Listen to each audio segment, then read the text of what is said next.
আমার ঘনিষ্ঠ একজন কইলেন যে বিএনপি নিয়ে করা আপনার প্রেডিকশন গুলো কিন্তু মিলে যাইতেছে, আপনি কি খুশি? না, আমি খুশি না, আমি আতঙ্কিত। আমি তো বিএনপি কে ধ্বংস হওয়া থেকে বাঁচাইতে চাইছি, তাইলে বিএনপি কি ধ্বংস হইতেছে? হ্যাঁ, হইতেছে। কেমনে? আসেন সে আলাপটা করে দেখি। বিএনপি বাংলাদেশের স্বাধীনতা সার্বভৌমত্ব রক্ষার জন্য জরুরি। বিএনপি ধ্বংস হয়ে গেলে বাংলাদেশের স্বাধীনতা সার্বভৌমত্ব বিপন্ন হবে। বিএনপি আওয়ামী লীগ হয়ে গেলে আমাদের আরেকটা জিয়াউর রহমানের খালেদা জিয়ার বিএনপি লাগবে। হয়তো বিএনপি নামে না, কিন্তু এমন একটা দল লাগবে যা জিয়ার এবং খালেদা জিয়ার রাজনীতি করবে। আর আপনারা বুঝতে পারতেছেন যে বিএনপির কোনো ভবিষ্যৎ নাই যদি না তারা তাদের রাজনীতি না পাল্টায়। আপনাদের মনে হইতে পারে যে এটা আবার কেমন কথা, একটা রাজনৈতিক দল না থাকলে স্বাধীনতা সার্বভৌমত্ব বিপন্ন কেমনে হয়? আসেন আপনাদের আজকের সেই গল্প বলি, পাকিস্তান কেমনে ভাঙলো। আমরা অনেক কিছু শুনছি, কিন্তু আজকে শুনবো এমন একটা দিক থেকে যে আপনারা বুঝবেন যে মুসলিম লীগ ধ্বংস হওয়ার জন্যই আসলে পাকিস্তান ভাঙছে। মুসলিম লীগ টিকে থাকলে পাকিস্তান ভাঙতো না। ভুল রাজনীতির কারণে মুসলিম লীগ ধ্বংস হয়েছে না, ভুল রাজনীতি ছিল না, ছিল একটা ভুল সিদ্ধান্ত। এইটা আমাদের জানা দরকার, কারণ বিএনপি আর আওয়ামী লীগ দুইটারই জন্ম মুসলিম লীগ থেকে। আওয়ামী লীগ আর বিএনপি হইতেছে মুসলিম লীগ আর বামের যোগফল। আসেন এবার দেখি মুসলিম লীগ বিলুপ্তির ইতিহাস। এটা একটু দীর্ঘ হবে আলাপটা, কিন্তু শুনলে ফায়দা আছে। অনেক ইতিহাস জানতে পারবেন, অনেক বিষয় জানতে পারবেন যেটা আগে কখনো দেখেন নাই। মুসলিম লীগের জন্ম 1906 সালে আমাদের ঢাকাতে, শাহবাগে। মানে মুসলিম লীগ বলতে পারেন প্রথম শাহবাগী। এই দলের জন্ম হয় নবাব সলিমুল্লাহর বাগান বাড়িতে, তখন শাহবাগে ওনার বাগান বাড়ি ছিল। সমস্ত ভারতবর্ষের মুসলমান নেতারা ব্রিটিশ ইন্ডিয়ার অন্য কোনো শহর যেমন লখনৌ, দিল্লি, আগ্রা, লাহোর, হায়দ্রাবাদ, করাচি, বোম্বেতে মিটিং করে এই দলের গোড়াপত্তন করে নাই, কিন্তু ঢাকায় এই দলের গোড়াপত্তন হয়েছে। এই ঐতিহাসিক ঘটনা ঘটছিল তৎকালীন ব্রিটিশ প্রদেশ পূর্ব বাংলা এবং আসামের রাজধানী ঢাকায়। এরপরে পাকিস্তান আন্দোলন হয়, পাকিস্তানের আবির্ভাব ঘটার 7 বছরের মাথায় এই দল বিলুপ্ত হয়ে যায়, জয় বাংলা হয়ে যায়। এটা খালি পূর্ব পাকিস্তান মানে বর্তমানে বাংলাদেশে ঘটে নাই, পশ্চিম পাকিস্তানেও একই ঘটনা ঘটছিল। এর ফলে আমাদের দেশের বুদ্ধিজীবীদের মধ্যে একটা মত প্রচলিত আছে, যেমন সলিমুল্লাহ খান, বদরুদ্দিন নম্বর, অসংখ্য বুদ্ধিজীবী মানুষ সেই একই মত প্রচার করছে। কি সেই মত? সেটা হইতেছে মুসলিম লীগ পাকিস্তান তৈরি হওয়ার পর সবগুলো প্রদেশ মানে সিন্ধু, বাংলা, পাঞ্জাব সীমান্ত প্রদেশের প্রাদেশিক সরকার গঠন করে এবং পাকিস্তানের কেন্দ্রীয় গণপরিষদও প্রায় সবগুলো আসন পায়।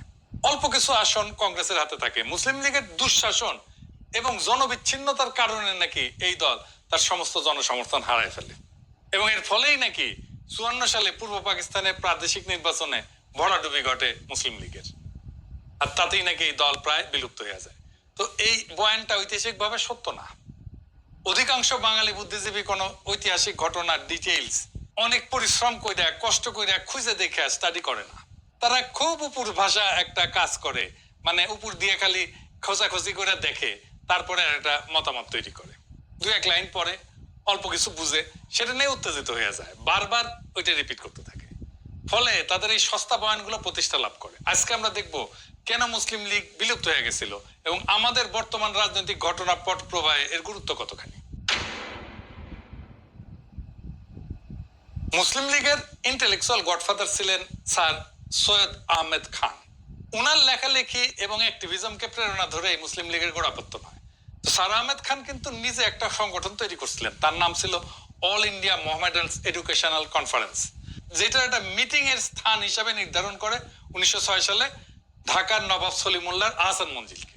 সেই মিটিং উপস্থিত 3000 ডেলিগেটের সভাপতিত্ব করেন দিল্লির উত্তরপ্রদেশে অবস্থিত মিরাটের নবাব ভিকারুল মুলক মোস্তাক হোসেন। ঘামে ভেজা মোজা, দুর্গন্ধ আর অস্বস্তি, রোজকার একটাই সমস্যা। মিরাটের নবাব ভিকারুল মুলক মোস্তাক হোসেন। সেই শাহবাগের মিটিং এ নবাব সলিমুল্লাহ মুসলমানদের একটা রাজনৈতিক দল গঠন করার প্রস্তাব আনেন, যেটা সর্বসম্মতিক্রমে গৃহীত হয়। এইভাবে জন্ম হয় অল ইন্ডিয়া মুসলিম লীগের। মুসলিম লীগের প্রথম প্রেসিডেন্ট করা হয় প্রিন্স আগা খানকে। এর সাথে ছিল 6 জন ভাইস প্রেসিডেন্ট, 1 জন সেক্রেটারি আর 2 জন জয়েন্ট সেক্রেটারি। সেক্রেটারি ছিলেন উত্তরপ্রদেশের বারাহ গোত্রের সৈয়দ নবাব মহসিন উল মুলক। লীগের গঠনতন্ত্র বা সংবিধান, যেটাকে গ্রিন বুক বলা হইতো, সেটা রচনা করেন মৌলানা মোহাম্মদ আলী। তার ভাই মৌলানা শওকত আলীর সাথে মিলে প্রথম বিশ্বযুদ্ধের পর খেলাফত আন্দোলন করেন গান্ধী আর কংগ্রেসের সাথে একজোট হইয়া। মোহাম্মদ আলী জিন্নাহ পরে মুসলিম লীগের প্রেসিডেন্ট এবং প্রধান নেতা হন, কিন্তু তিনি তখন মুসলিম লীগে যোগদান করেননি। যখন মুসলিম লীগ গঠিত হয় তিনি তখন কংগ্রেস করতেন এবং তাকে গোপাল কৃষ্ণ গোখলে বলতো হিন্দু মুসলিম মিলনের অগ্রদূত। জিন্নাহ 1913 সালে মুসলিম লীগের সদস্য হয়েছিলেন এবং 1916 সালে লখনৌয়ে মুসলিম লীগ আর কংগ্রেসের মধ্যে একটা মীমাংসা মিটিং এ উপস্থিত থাকেন, যেখানে কংগ্রেসের প্রতিনিধি ছিল বাল গঙ্গাধর তিলক এবং মুসলিম লীগের প্রতিনিধি হিসেবে পাঠানো হয়েছিল জিন্নাহকে। জিন্নাহ কিন্তু তখনও কংগ্রেসের মেম্বার ছিলেন, মানে তখন জিন্নাহ কংগ্রেসও করতেন মুসলিম লীগও করতেন, দুই পার্টি করতেন, বুঝছাও। জিন্নাহ কংগ্রেস ত্যাগ করেন 1920 সালে ডিসেম্বরে। সেই লখনৌ মিটিং এ মুসলিম লীগ আর কংগ্রেসের মধ্যে মিটমাট হয়ে একটা চুক্তি হয়, যেটা ইতিহাসে লখনৌ প্যাক্ট হিসেবে পরিচিত। এটার আর ডিটেলসে গেলাম না আর কি। মুসলিম লীগেও জিন্নাহ কিন্তু নাম কাওয়াস্তে সদস্য ছিলেন। মুসলিম লীগ শুরু থেকে রাজনৈতিক দল হিসেবে শক্ত অবস্থানে যাইতে পারেন নাই, ধীরে ধীরে নিস্তেজ হয়ে যায়, প্রায় অপ্রাসঙ্গিক হয়ে যায়। তখন রাজনীতিতে গান্ধীর আবির্ভাব হয়েছে, সবার চোখ কংগ্রেসের দিকে। এছাড়া লালা রাজপথ রায়, ভগৎ সিং মার্কা কিছু উগ্রবাদী সশস্ত্র বিপ্লবী ছিল। 1933 সালে মুসলিম লীগ আজকের জাতীয় পার্টির মতো বেশ কয়েক ভাগে বিভক্ত ছিল। জিন্নাহ ততদিনে রাজনীতি থেকে অবসর নিয়ে বিলাতে যে ব্যারিস্টারি প্র্যাকটিস করতেছেন, প্রচুর টাকা পয়সা কামাইতেছিলেন। মুসলিম লীগের এক ভাগের প্রেসিডেন্ট ছিলেন পেশোয়ারের ব্যারিস্টার মিয়া আব্দুল আজিজ। এদের গ্রুপের নাম ছিল আজিজ গ্রুপ। মানে আরেক ভাগের প্রেসিডেন্ট ছিল খান বাহাদুর হাফিজ হিদায়ত হোসেন। আওয়ামী লীগও কিন্তু 1975 পরে এরকম বেশ কয়েকটা গ্রুপে আলাদা হয়ে গেছিল। আওয়ামী লীগ হাসিনা, আওয়ামী লীগ মিজান, আওয়ামী লীগ রাজ্জাক। শফিক রহমান ভাই জায়জাদিনে লিখতেন আওয়ামী লীগ হারামি, হারামি মানে হাসিনার হা, রাজ্জাকের রা আর মিজানের মি, এই তিনটা মিলে আওয়ামী লীগ হারামি। আওয়ামী লীগ কলে প্রথম থেকে হারামি, জাত হারামি আর কি, সাচ্চা হারামি, কয়েক জেনারেশনের হারামি। তাইলে মুসলিম লীগ কেমনে খাড়া হইল? মুসলিম লীগের এই অবস্থা দেখে উত্তরপ্রদেশের লিয়াকত আলী খান লন্ডনে গিয়ে জিন্নাহর সাথে দেখা করেন। তাহলে বোঝান যে উনি যদি ভারতে ফিরে এসে মুসলিম লীগের হাল ধরেন, তাইলে আজিজ গ্রুপ আর হেদায়েত গ্রুপ উভয় আবার একত্র হবে, পার্টি একদম ইউনিফাইড হবে। আজিজ আর হেদায়েত গ্রুপের কাউন্সিল উভয় মতামত দেয় যে জিন্নাহ যদি দলের প্রেসিডেন্ট হন তাহলে আবার একত্র হইতে রাজি আছেন। এর ফলে জিন্নাহ ভারতে ফিরে আসেন। 1934 সালের এপ্রিল মাসে মুসলিম লীগের কাউন্সিল মিটিং হয় দিল্লিতে। সেইখানে জিন্নাহর নেতৃত্বে মুসলিম লীগ আবার একত্রিত হইয়া জিন্নাহ মুসলিম লীগের প্রেসিডেন্ট হন এবং 1947 সালে পাকিস্তানের গভর্নর জেনারেল হওয়ার আগ পর্যন্ত ওই পদে আসীন থাকেন। জিন্নাহ মুসলিম লীগের প্রেসিডেন্ট হওয়ার পর সারা ভারতবর্ষ জুড়ে বিভিন্ন গুরুত্বপূর্ণ মুসলিম অ্যাক্টিভিস্ট আর নেতাদের লীগে রিক্রুট করা শুরু করেন। জিন্নাহর পার্সোনালিটি সবাইকে আকৃষ্ট করতে পারত, এই জন্য সবাই অনায়াসে তার নেতৃত্ব মেনে নিত। বাংলাতে নবাব সলিমুল্লাহর ভাগ্নে কিন্তু ছিলেন খাজা নাজিমউদ্দিন এবং এই ক্যারেক্টারটা খুবই ইম্পর্টেন্ট, এটা মাথায় রেখেন। সবসময় মুসলিম লীগ ছিলেন, যদিও নাজিমউদ্দিন অত্যন্ত দুর্বল একজন ব্যক্তিত্ব ছিলেন, তেমন কোনো ইন্টেলেকচুয়াল বা অ্যাডমিনিস্ট্রেটিভ ক্যাপাসিটি ছিল না, কোনো জিনিস ছিল না। ব্যক্তি জীবনে অত্যন্ত অমায়িক ব্যক্তি হওয়ার ফলে সকলেই তাকে পছন্দ করতেন, আমাদের প্রফেসর ইউনূসের মতো। কারো সাথে নাই পাশে নাই। হোসেন শহীদ সোহরাওয়ার্দী প্রথম বিশ্বযুদ্ধের পর থেকে বাংলার রাজনীতিতে সরব ছিলেন, খেলাফত আন্দোলনে যুক্ত ছিলেন এবং একসময় কলকাতার ডেপুটি মেয়র ছিলেন। উনি কলকাতাতে ট্রেড ইউনিয়নের রাজনীতির সাথে জড়িত ছিলেন এবং ওইখানকার ইউনিয়নগুলোর মধ্যে ওনার ব্যাপক জনপ্রিয়তা ছিল। নিজস্ব একটা পার্টি ছিল, নাম ছিল অল ইউনাইটেড বেঙ্গল মুসলিম পার্টি। আর তারপরে সোহরাওয়ার্দী তো বেঙ্গলের মুখ্যমন্ত্রী ছিল। জিন্নাহ সোহরাওয়ার্দীকে কনভিন্স করেন মুসলিম লীগে যোগ দিতে। এর ফলে 1936 সালে সোহরাওয়ার্দী তার পুরো দলবল নিয়ে বেঙ্গল প্রভিন্সিয়াল মুসলিম লীগে যোগদান করেন। ওনাকে দলের সেক্রেটারি করা হয়। বাংলার আরেকজন বড় মুসলমান নেতা একে ফজলুল হকেরও নিজস্ব একটা দল ছিল, মানে শেরে বাংলা কৃষক প্রজা সমিতি, যেটা পরে কৃষক প্রজা পার্টি হয়। এরপরে 1937 সালে ব্রিটিশ ভারতে প্রথম প্রাদেশিক নির্বাচন অনুষ্ঠিত হয়, যেখানে বাংলা প্রদেশে 250টার মধ্যে 120টা মুসলমান আসন ছিল। সেপারেট ইলেকটোরেটের অধীনে, মানে মুসলমানরা মুসলমানদের ভোট দিবে, হিন্দুরা হিন্দুদের ভোট দিবে। এবং মাথায় রেখেন, এই যে মুসলমান হিন্দুর আলাদা ভোটাধিকার, এটাই দেশভাগের একটা কারণ। মানে মুসলমান আর হিন্দু একসাথে থাকতে পারবে না, এটাই বোঝায়। এটা গোবিন্দ প্রামাণিক আলাদা ইলেকশনের কথা বলে না, হিন্দু মুসলমান। এইটা যদি হয় তাহলে বাংলাদেশ আর একটা রাষ্ট্র থাকবে না, দুইটা রাষ্ট্র হয়ে যাবে। মাথায় রেখেন এটা। টাকা কি ওষুধে খরচ করবেন নাকি একবার ভালো বালিশে ইনভেস্ট করে দেখবেন?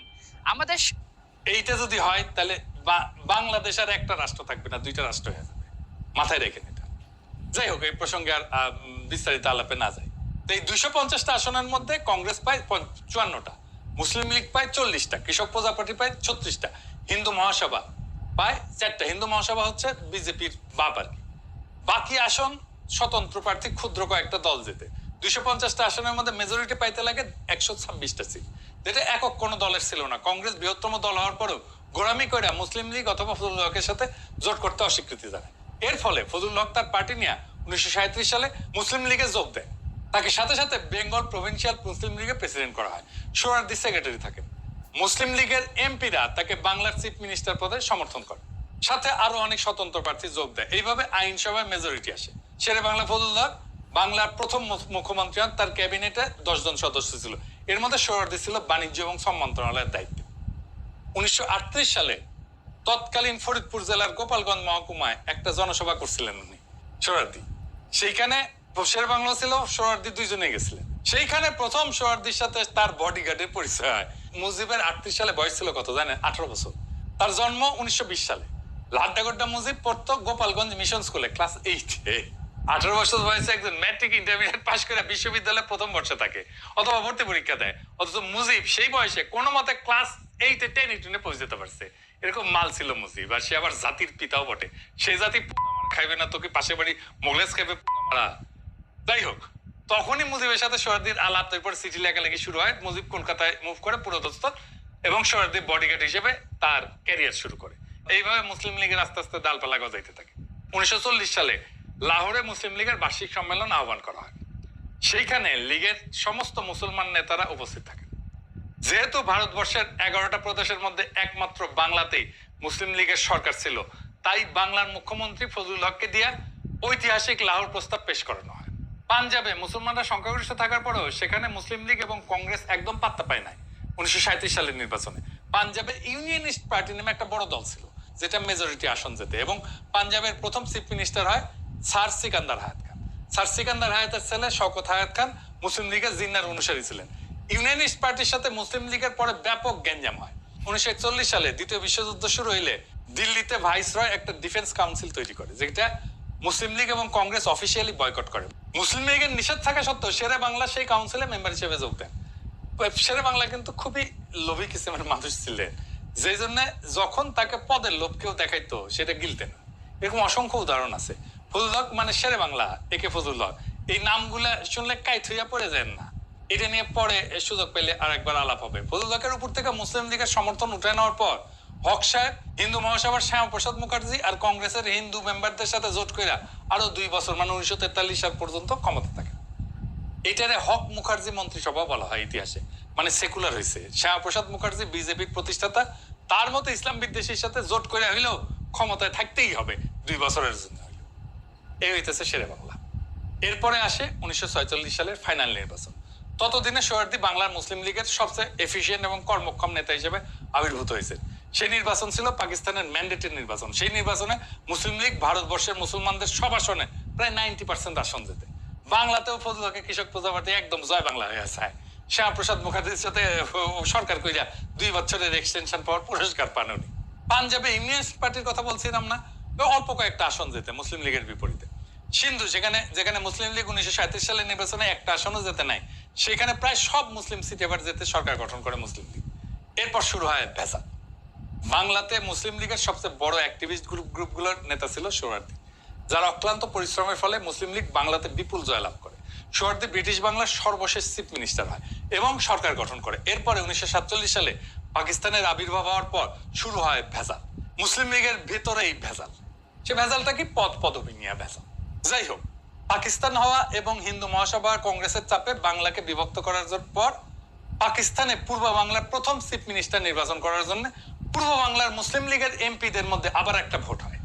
এর সাথে যোগ দেয় সিলেট জেলার 17 জন নতুন এমপি, যাদেরকে খাজা নাজিমউদ্দিন গ্রুপ এককভাবে ম্যানেজ করে ফেলে, সিস্টেম করে ফেলে। সোহরাওয়ার্দী দেশভাগের প্রশাসনিক কাজ, দিল্লি দৌড়াদৌড়ি, এগুলো কারণে সেই ব্যাপারে মনোযোগ আর এফোর্ট দিতে পারেন নাই। পশ্চিম বাংলার মুসলমান এমপি যারা সোহরাওয়ার্দীর সমর্থক ছিল, সোহরাওয়ার্দীর লোক ছিল, সোহরাওয়ার্দীর ক্যাডার ছিল, তারা ভারতের অংশে পড়ে যাওয়াতে এই নির্বাচনে অংশ নিতে পারে না। এর ফলে সোহরাওয়ার্দী খাজা নাজিমউদ্দিন গ্রুপের কাছে হারিয়ে যায় এবং পূর্ব পাকিস্তানের প্রথম চিফ মিনিস্টার হন খাজা নাজিমউদ্দিন। বলছিলাম না স্যার সলিমুল্লাহর ভাগনা। এই ঘটনার ফলাফল ছিল সুদূর প্রসারী। বলা যেতে পারে পূর্ব পাকিস্তান থেকে বিচ্ছিন্ন হওয়ার ঘটনার সূত্রপাত ঘটে এই ঘটনা দিয়ে। কেন্দ্রে যে ক্যাবিনেট গঠন করা হয় লিয়াকত আলী খানের নেতৃত্বে, সেখানেও সোহরাওয়ার্দীকে কোনো ক্যাবিনেট পোস্ট দেওয়া হয় না।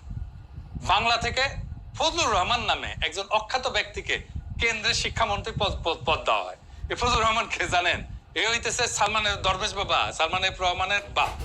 সোহার্দি এই দুঃখে ক্ষোভে পাকিস্তান হওয়ার পর পাকিস্তানে না এসে কলকাতাতে থাকেন। এর ফলে শুরু হয় সোহার্দির সাথে মুসলিম লীগের নেতাদের দ্বন্দ্ব। এর কয়েক মাস পরে 1948 সালে মুসলিম লীগ থেকে এবং পাকিস্তানের গণপরিষদ থেকে সোহার্দিকে বহিষ্কার করা হয়। পুরানা মুসলিমের নতুন করে কাউন্সিল তৈরি করা হয়, কমিটি গঠন করা হয়, যেখান থেকে সোহার্দি গ্রুপকে ঢালাওভাবে বহিষ্কার করা হয়। মুজিবকে ওই একই সময় মুসলিম লীগের কাউন্সিল থেকে বহিষ্কার করা হয়। শুধু সোহার্দি না, তার বডিগার্ডকেও বের করে দেওয়া হয়। যেহেতু বাংলার মুসলিম লীগের কর্মীদের বিরাট অংশ সোহার্দির সমর্থকের অন্ধভক্ত ছিল, তারা ন্যাচারালি এই ব্যাপারটা স্বাভাবিকভাবে নেয়।